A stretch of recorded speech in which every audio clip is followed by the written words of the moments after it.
Ya, apa soalan? Encik, perkembangan untuk PRN Johor sikit, Encik. Kita sedang mengkaji. InsyaAllah hari Senin ni kita akan dengar taklimat daripada PAS Negeri Johor. Satu persatu. Kita dengar taklimat dulu. Lepas tu akan dibuat keputusan lah bagaimana kita nak. Kita akan bertanding. Pada dasarnya akan bertanding. Tapi akan dilihat dari segi pengaruh kita, dari segi peluang kita untuk kempen, calon-calon. Alhamdulillah kita ramai tokoh-tokoh dan jadi calon dalam PAS hari ini. Ya. Dari segi kerusi dah muktamad ke belum, Encik? Sebab kata hari tu dah siap dekat Johor tu kan. Belum muktamad lagi. Itu pandangan saja. Belum muktamad. Ya. Maksudnya akan bertanding semua kerusi juga ke? Tidak semestinya kita akan lihat kewajaran.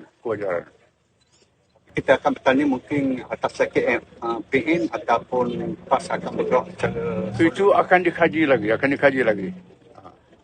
dikaji. Mana yang lebih baik kita bertanding. Pihak pada pengaruh kita. Encik, kata ada usaha nak hidupkan semula mufakat nasional. Itu satu pandangan. Memang kita punya konsep yang pertama menyatukan orang Melayu Islam. Melayu Islam mesti memimpin negara.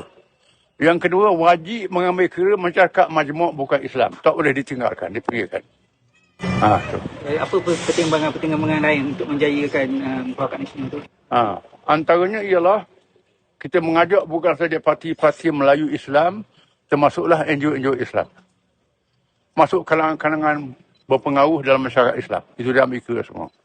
Pasal kita sudah terima jugalah parti bersama kalau untuk masuk dalam mufakat nasional tu. Akan dilihat kepada kekuatan dan pengaruh.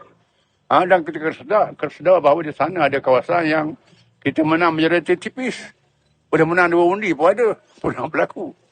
Kita akan ambil ke lah tokoh-tokoh yang berpengaruh.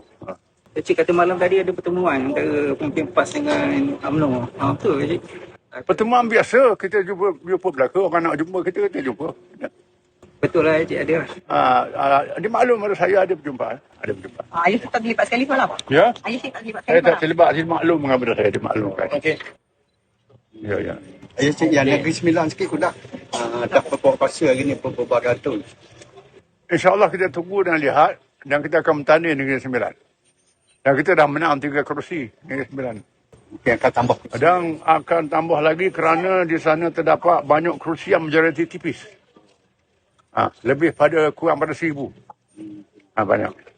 Encik, susulan dengan hubungan dengan persatuan itu dah ada keputusan ke apa? Ya. Perkembangannya? Dan ulama telah bermuzakharah dan ulama dah membuat keputusan terpulang pada pusat bila nak umum. Apa tindakan yang patut diambil. Ya. So, Isnin ni, Encik. Ya, Senin ni insyaAllah. Bincangkan bersama-sama. Bincang semua. Ya. Terima kasih.